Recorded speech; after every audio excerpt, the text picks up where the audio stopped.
जब योगी और मुख्तार का हुआ था आमना सामना, योगी की ताकत से थर्रा गया था मुख्तार। साल 2005 के उस दिन की कहानी, जब योगी के उस कदम से दहल गया था यूपी, मुख्तार को भी सताने लगा था डर। उस दिन अगर योगी को न रोकती पुलिस तो खत्म हो जाता मुख्तार का नामो निशान। सरकार भी हो गई थी परेशान। मुख्तार ने योगी पर ऐसा हमला करवाया, 100 से ज्यादा गाड़ियों को सरेआम जलाया, फिर भी योगी का कुछ नहीं बिगाड़ पाया।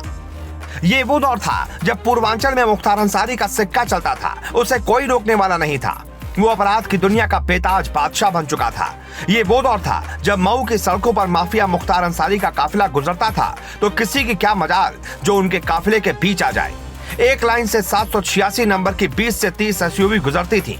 मुख्तार अंसारी जब चलता था तो बॉडीगार्ड और अपने गैंग के बीच सबसे लंबा दिख जाता था।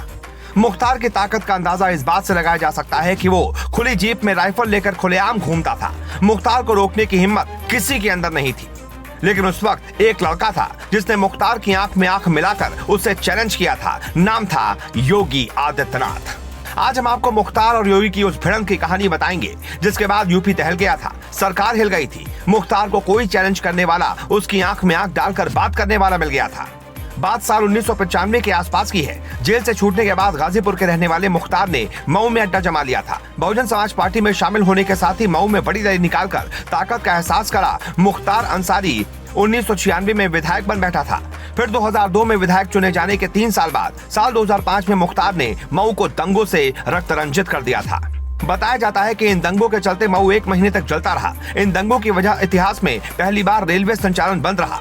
मऊ में हुए इन दंगों के खिलाफ आवाज कोई नहीं उठा रहा था। अपनी ताकत का एहसास कराने के लिए मुख्तार अंसारी वहां पर हथियारों को लहराते हुए खुली जीप में घूम रहा था। लेकिन मऊ दंगा पीड़ितों को जब इंसाफ नहीं मिला, उस समय के सांसद योगी आदित्यनाथ ने मुख्तार अंसारी को चुनौती दी थी और कहा था कि वो मऊ दंगे के पीड़ितों को इंसाफ दिला के रहेंगे।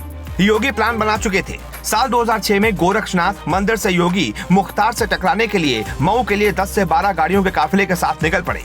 बताया जाता है योगी का काफिला गोरखपुर से 30 किलोमीटर तक ही पहुंचा था। इतनी दूरी में ही योगी के काफिले में गाड़ियों की संख्या 10 से 150 के करीब हो गई।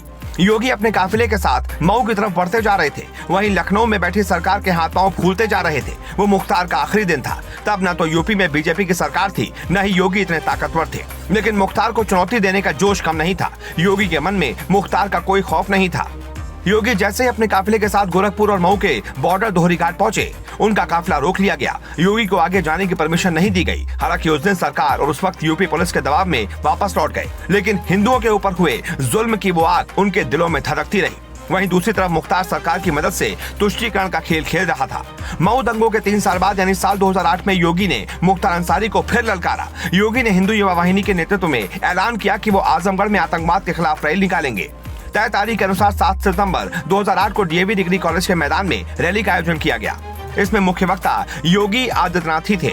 रैली की सुबह गोरखनाथ मंदिर से योगी का काफिला निकला, जो आजमगढ़ पहुंचते पहुंचते 200 से ज्यादा वाहनों में तब्दील हो गया। योगी का काफिला जब निकला तो सैकड़ों गाड़ियां पीछे थीं। कई 100 मोटरसाइकिलें भी योगी के साथ नारे लगा रही थीं। योगी काफिले में 7वें नंबर की लाल एसयूवी में बैठे थे। तभी एक पत्थर उनकी गाड़ी पर आकर लगा। योगी के काफिले पर हमला हो चुका था। हमला सुनियोजित था, लेकिन यहाँ पर योगी के एक चाल ने काम कर दिया। जब योगी को लगा कि उनके ऊपर हमला हो सकता है तो योगी ने पहले जो उनकी गाड़ी काफिले में 7वें नंबर पर थी उससे पहले नंबर पर कर दिया। 1:20 पर काफिला तकिया इलाके से गुजरा। यहाँ काफिले के साथ साथ कुछ बाइक और गाड़ियां बराबर पर चलने लगी। एक पत्थर काफिले में 7वें नंबर पर चल रही गाड़ी पर आकर लगा तो पीछे की कई गाड़ियां रुक गयी। आगे की 6 गाड़ियां तेजी से आगे बढ़ती गयी। पीछे की गाड़ियों पर अचानक पत्थर और पेट्रोल बम चलने लगे। लोगों ने गाड़ी के शीशे तोड़कर हमले करने शुरू कर दिए, लेकिन अपने दिमाग से योगी बच निकले। उस वक्त योगी ने संकेत दे दिया कि हमला मुख्तार अंसारी ने करवाया है। योगी ने कहा था कि काफिले पर लगातार एक पक्ष से गोलियां चलाई जा रही थीं। गाड़ियों को तोड़ा जा रहा था। पुलिस मौन थी। इस जानलेवा हमले में योगी बाल बाल बचे। ये हमला इतना बड़ा था कि 100 से भी ज्यादा वाहनों को हमलावरों ने घेर लिया था और लोगों को लहूलुहान कर दिया था।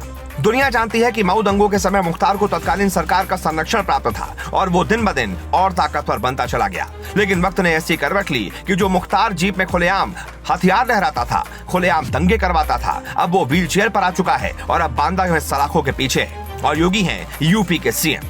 योगी आदित्यनाथ का ये किस्सा ये बताता है कि शुरू से ही योगी अपराध और अपराधियों के खिलाफ सख्त रहे हैं। आपका इस कहानी पर क्या कहना है? कमेंट करके अपनी राय जरूर दें।